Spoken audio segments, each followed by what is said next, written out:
अपना YouTube channel real music studio like subscribe और bell घंटी को दबाना ना भूले।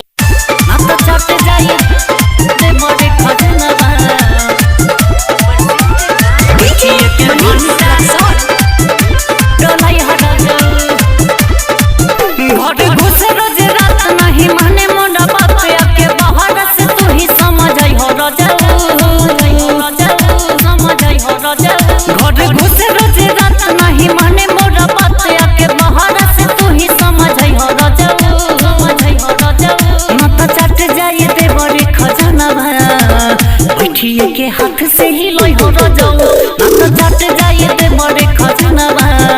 तू बैठिए के घंटा डलई हो जाओ ना तो चट जाए दे बड़े खजनवा ना तो चट जाए दे बड़े खजनवा बैठिए के घंटा मनीष रक्सौल डलई हो जाओ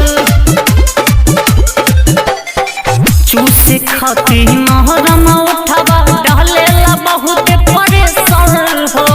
कहिले में फट फट फटका रे जैसे कि चले परेशान चूसे खाती महरम उठावा डालेला बहुत परेशान हो कहिले में फट फट फटका रे जैसे चलेला परेशान हो निकाला ढेर रेट ना तो होई जाई लेट आके देवर के झूठा का खई हो जाऊ ना तो चट जाई देवर खजाना बैठिए के हाथ से ही लई हो जाऊ ना तो चट जाई देवर खजाना बैठिए के घंटा डोलई हो जाऊ चट जाई देवर खजाना बैठिए के घंटा डोलई हो जाऊ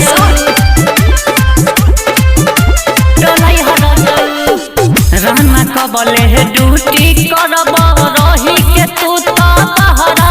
हो कितना बड़ समझा के कहानी आइल समझ में न तहरा हो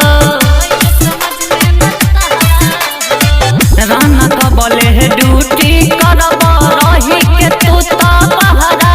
हो कितना बड़ समझा के कहानी आइल समझ में न तहरा हो बड़े बाटे सुनु लाले न रहो कोनो हाले कि हमरो के संगे ले जाई हो जाऊ ना तो चट जाई दे बड़े खजानावा बैठिए के हाथ से ही लई हो जाऊ